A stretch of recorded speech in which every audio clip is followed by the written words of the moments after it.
അള്ളാഹുവിനെ കൊണ്ട് സൃഷ്ടികളുടെ മേൽ തെളിവ് പിടിക്കുന്ന ആളും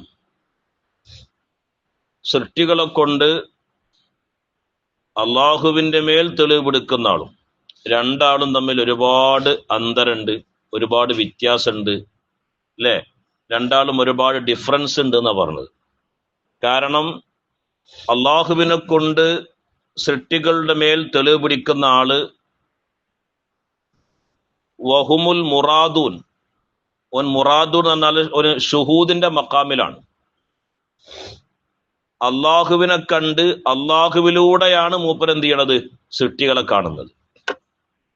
രണ്ടാമത്തത് മുരീദൂന്റെ മക്കാമ, സാലിക്കിന്റെ മക്കാമാണ്.